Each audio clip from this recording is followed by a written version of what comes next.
Hello everyone, I'm Bernardo Tavares, I'm CTO of Granter.ai. I will be co-hosting this event that we decided to call Unlock Your HR because we'll be talking about some specific grants that you can use to help cover one of the major expenses of a company, the payroll. So, as part of our mission, we want for all companies, no matter the size, to know about these grants and knowledge is to be shared, and we want to make the access to grants more efficient and transparent, but also cheaper. So that's why we have our AI tools. You can use them for free, and our expert reviews, which the pricing depends per each one. So yeah, stay with us to learn more, and please comment on any doubts you have for us. This is your chance to make your questions. We want to keep this short, so if we cannot reply them yet, we'll reply to them after, regardless. And yeah, so as the joke goes, I'm not the only Bernardo on this project. I'm just a tech guy, so I will be presenting to you Bernardo Seixas. We have Hey a guys. more proficient Bernardo on the matter. Seixas, the stage is yours.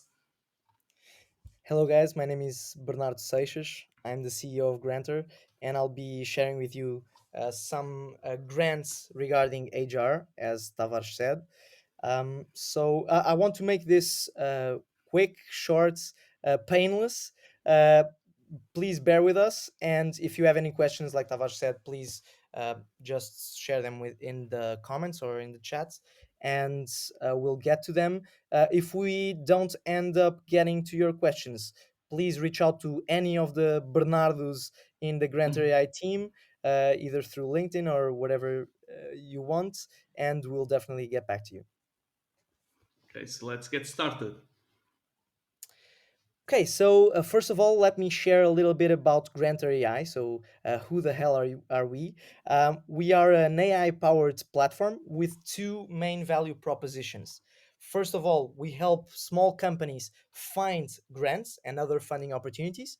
And secondly, we help them apply to them. So we use AI to generate application drafts that make it drastically simpler to apply for these bureaucratic grants. Also, we have experts, consultants working with us that maximize the chances of our clients getting those said grants. Now, what's the program for today? We're going to talk about human resources, like we said, and there are three main topics that we want to address. First of all, hiring. So, one of the main things that startups and small companies have to worry about in terms of costs. And the programs that we're going to talk about are the Contratação de Recursos Humanos Altamente Qualificados, so highly qualified human resources, and the Avançar program from EFP. Very well known for their internships, which is also going to be one of the topics, but later on. Then training, it's the a second program that we really want to talk about. It's super important for SMEs to know about it and to apply because it's a generalistic program, and most SMEs can and can benefit from this program. And it's about the qualification of their employees, so basically training, but also about software equipment, and we're going to go through all of that as well. And then finally, the famous EFP internships, which most companies in Portugal know about or have used them in the past. We're going to address them at the end, because if you haven't applied yet, you should. It always makes sense to apply to these grants. This one is a oldie. And I will be also making questions as we go. I'm not so much of an expert, so I will make the actual use of that, and I will use my unbiased to actually ask stuff to Seixas as someone that doesn't know that much about this. So to get started, Okay, so first important topic, hiring. And this is for the highly qualified human resources hiring. It's very important to note that this program is divided between regions of Portugal. So whether you want to hire in every part of Portugal, you need to know which program you need to apply. They're divided between Lisbon, North, Center, Alentejo, and Algarve. There are other programs for the islands, so Madeira and Azores. We're going to go through them in other webinars, so not this one. But yeah, these are the main ones for now. They have basically the same rules, just a couple of things that change. And what mostly changes, and it's important for you to note, is the budget that each program has, and the deadlines in which you can apply. So that's an important thing to note. What does this program fund? It funds all salaries, subsidies, so the food subsidy or the vacation subsidy, and social security expenses. So most of the HR costs that you have with your employees, and it funds them up to 50%. So super good incentive, and companies that intend on growing in the next 3 years should definitely apply, because they will get back a lot of money very easily. So as I said, the duration is for 36 months, 3 years. And again, this is for highly qualified human resources. So the minimum education level that you can have to apply for this is a university degree. Then the jobs that you intend to create also need to create tangible value added for the business. This is very subjective measurement, but it needs to help a company achieve metrics that it would otherwise not be able to. So someone that has a lot of experience in a specific industry, or has a PhD or very high qualifications, it's going to bring the company to another level, basically. Also important, this is very important, particularly for now and for startups, for companies that are used to working remote jobs. This program is specifically for in-person jobs.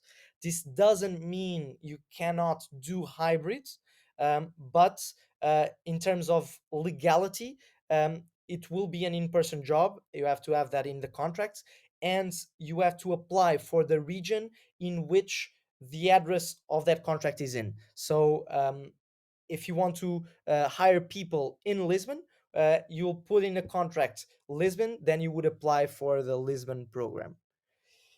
In terms of the minimum and maximum salaries that you can pay, and then you will be subsidized up to 50% of it, is 1,300 euros a month, up to 1,750 a month. This is for an undergraduate candidate, so not candidate, someone that has an undergraduate degree, and it will increase both the minimum and the maximum. The higher the qualifications you have. So a PhD, an employee that has a PhD can have a salary of, I think, up to 3,300. And the deadlines. The deadlines change from region to region. So it depends where you want to hire people. But we have highlighted the closest one. So companies in the north, please be aware, you have about 2 weeks until the 28th of March to actually apply for this one.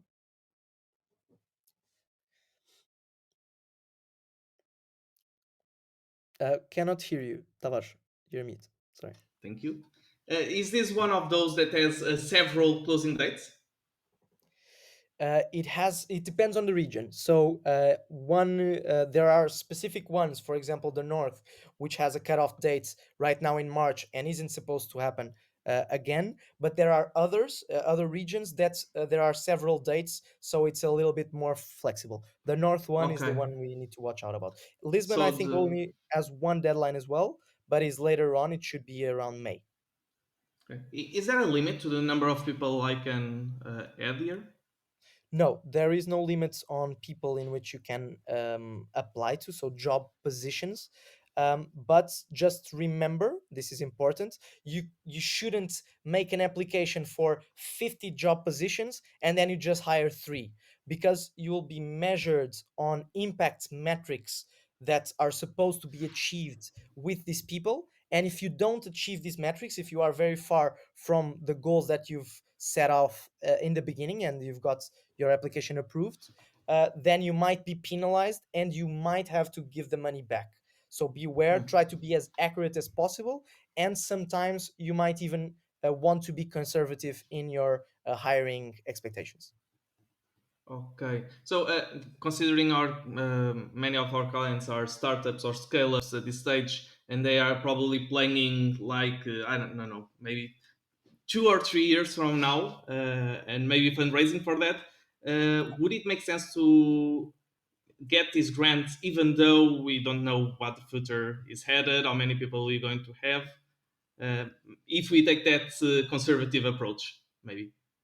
Yeah, you should definitely apply. So every time you should apply, but you can have a conservative approach to the job positions that you intend to hire. So let's say for Granter, we intend in the next 3 years to hire about 30 something people. We might just put in the application from 5 to 10. Just to be very conservative, to have these positions for sure filled out, because we don't know what the future holds. And if we actually get approved, we get funding for those, and perhaps in the future we can apply again in next year or in 2 years, maybe. Let's see if it opens again the program to the others, but I would play it conservative. That's what we will do as Granter. Yeah, that actually it really looks awesome. Okay, guys, if you have more questions, go ahead, put in the comments. But for now, we'll proceed, and then we can come back if there's questions here. So the next one.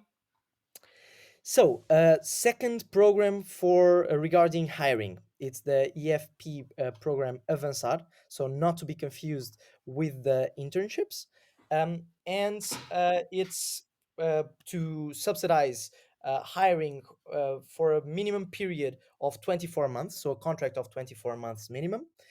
You also need to have a university degree, and you have to have a minimum salary of 1,330. So if you expect to hire someone in these conditions, so university degree and more than this salary and for more than 2 years, then you should definitely apply. This is until the end of the year, so 30th of December. This program might roll over. Most of the EFP programs roll over for every year, but we are not always sure. So let's apply before then. And the big difference is compared to the last one that we talked about, is that this is a lump sum payment. So it's three payments: once on approval, once at the end of the first year, and once at the end of the third year. But you actually get 60% of the grants, of that those 9,166 euros. You get 60% of that right when you get approved. So it's a super good program, and yeah, definitely worth keeping an eye on that. Okay. And how's the other? How do you receive the money on the previous one? The other is more akin to every single other European grant, in which you have to ask to get the money. So you can have different recurrences in which you ask for the money, but it could even be monthly. But usually around quarterly or something, you ask for a reimbursement of the expenses that you've made, and they will be giving it to you. Usually, there's also an upfront advancement of money, 10% around that, 10 to 20% depends on the program. But then you will be getting the money on an ongoing basis. This one is more lump sum, only three payments over 2 years, and you get the entire thing. Okay. Is this for the unemployed, Seixas? Not necessarily. So the only thing that you can't have is an employment contract, a previous contract, employment contract with the company. So the person doesn't need to be unemployed. It needs to be registered in EFP though. But yeah, so it's actually it's it's used to take people out of unemployment, obviously, because this is what the agency wants Is to the do. goal? But you can just end one job, register in EFP, and then go into your other company. There's no requirement there. Okay. Do so. Sometimes I don't really know who is the person that I'm going to hire. So in both this case and the previously, do I need to have the candidates already selected when I actually make the selection? Super good question. So there, you don't, straight off, you don't. You can apply for the position in itself as an abstract, and then you can actually use the FP platform to receive candidates. But you can also do the other modality, which is have the person selected and use the information of the people that you have already the person you've already selected in the application itself. And yeah, it might actually be better for you if you do that, because you are targeting a very specific profile. But yeah, you can do both ways. Okay, so let's move on. Now, for we have talked a little bit about hiring. Let's talk about training. Actually, this program in particular, which is the qualification of SMEs, so Qualificação das PMEs, can actually be used also for hiring, but has limitations. So let me get through it. This is a program that helps companies.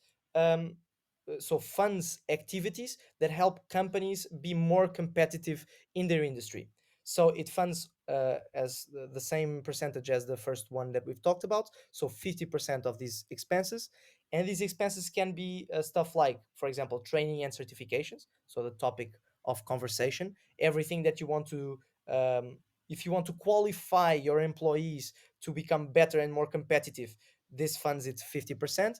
You can also hire up to two people with this grant. Um, and you can also use it for equipment and software. And this can either be stuff, very day-to-day stuff like operational software or computers, up to very experimental and specialized lab equipment or niche software, stuff like this, stuff that makes your company more competitive. This is what you you want to think about when thinking about this grant. And the duration of the projects are 24 months. And actually, the call is not open yet, but it's Okay. supposed to open in May, if I'm not mistaken. So the deadline, our prediction, is 31st of August. But let's see if it's not delayed. Perhaps it's delayed like many programs in Portugal, but this is our prediction so far. Okay, okay. No questions on this one. I think we can proceed. Guys, if you have questions, put it in the comments. And now for the final one, we couldn't miss this one because it's the perhaps the most famous one. It's the EFP internships. It's a monthly scholarship, so it's not a lump sum payment as the other EFP program. It's established 9 months internship duration, and you it's already established the amount of the scholarship, uh, and it just changes depending on the education level of your intern. So if it's the very lowest education level, you get 624 euros a month, and the highest, so a PhD, would be 1,200 euros every month for the 9 months. There's actually a prize of two base salaries to the company slash intern if the company is offered an employment contract right after the internship. So I think it's 20 days after the internship ends. If the intern receives a contract, it will get two base salaries from EFP as well. And the deadline is 30th of May. This is a program that it opens basically every year, but it has different windows. Right now, it's until May, so every company that wants to hire and needs some help should apply soon. It's a pretty easy application compared to the rest. That's one thing, but yeah, don't miss out on this one. Awesome. Yeah, this one is the old school, the one that everybody knows, right? Is the FP when people say it like that. Exactly. All right. So let's finish off with some pro tips for these human resources focused applications. So, first of all, focus on the intended qualifications and experience of the profiles you intend to hire. So, you really need to state in your application the perfect profile, especially if you do not know the person that you're going to hire. You really need to set very clear expectations for what are the qualifications. So, if they need to have an undergraduate, a master's degree in something. Um, because this will add value to the application, and also previous specialized, I hope, experience in that area. Because if you really have this profile in mind, then you really know what each qualification will bring to the table, and how it could be leveraged to grow your competitiveness, competitiveness of your company. So it's very important for you to focus on that. And second, you need to make sure that those profiles fit and add tangible value to the current company growth strategy, and help you reach tangible metrics. So this is very connected to the first one. You need to say that we are going to get this person with 5 years in the retail industry, because they will allow us to scale our business to these players and get to these amount of sales. So this will also connect to the third suggestion, which is use the SMART methodology. Um, it stands for specific, measurable, achievable, realistic, and timed. This is a suggestion that we say in every single webinar pro tip, because it basically can and should be used everywhere. The more specific and numbers and metrics driven you are, the more likely you are to actually get the application approved. So definitely have this methodology in mind when writing your application. And fourth one, use Granter.ai. Obviously, this will help you tremendously. And I think if we go to the next slide, I'll talk a little bit more about that. So, how can you use Granter.ai to actually help you do these applications? Uh, Actually, the links are here, but if you want us to send you the presentation, please leave us a message to anyone in the team. We'll send you this and the links. But we also have a QR code at the end in which you can register to Grantor and see all of this for yourself. You just need to onboard in the platform. It immediately will show you the list of opportunities that you should look out for. So hopefully some of these will pop up, uh, because our algorithms are trained to match you with the perfect grants for you. And then if some of them pop up, or if you're interested in learning more about these ones and actually applying, you can go through the application flow, in which you'll have to answer a few questions. And then you'll have a choice in which you can choose a free version, in which you can just generate an AI generated draft, and then correct it by yourself and use it to do your own application. We don't actually suggest this. This is the AI right now is good to save some time, and it actually brings out some very interesting outputs, but it's not yet at the stage in which it can get a big application, for example, the qualification or the hiring of highly qualified human resources. It's not capable yet of actually getting it approved by itself. So we really recommend, if you want to make sure that your chances are the highest possible when applying to these big grants, which can be easily 100, 200, 300K extra funding for your company, you go for the expert review. In the expert review, I have here the prices for each application that I've talked about. We usually charge a small upfront fee to start the work and actually do the submission of the application. And then we charge a success fee based on the amount of the grant that you've applied for. And this is only on success. So only if you get it, we will charge you that value. And yeah, so please, Grantor as a freemium model, so be free to explore the platform, use it the more you can. And if you really intend on applying to these, please book the expert review. Let's talk, and we can help you get that application going and hopefully approved. Okay, so here's the last slide with the QR code. The platform now is actually pretty public and open, so you may feel free to just join on boards and start doing stuff. The applications, you understand, it's just a flow to go over them, and you don't need to pay straight off if you don't want.